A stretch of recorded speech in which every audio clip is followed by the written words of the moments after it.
তিন বাচ্চা ঠিক আছে না?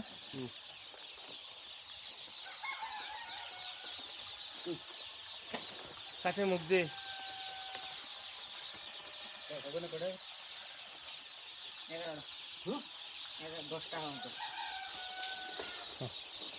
মানে যে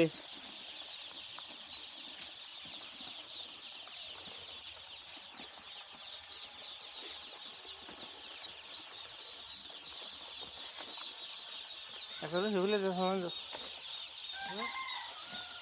একটা হয়ে দেখি তো চলো না তারা দিয়ে দিন ভিডিও শেষ না বুঝলি না তারা থাকবে হ্যাঁ তারা থাকছে হ্যাঁ তো আসলে ভিডিও পুরা খাই বুঝি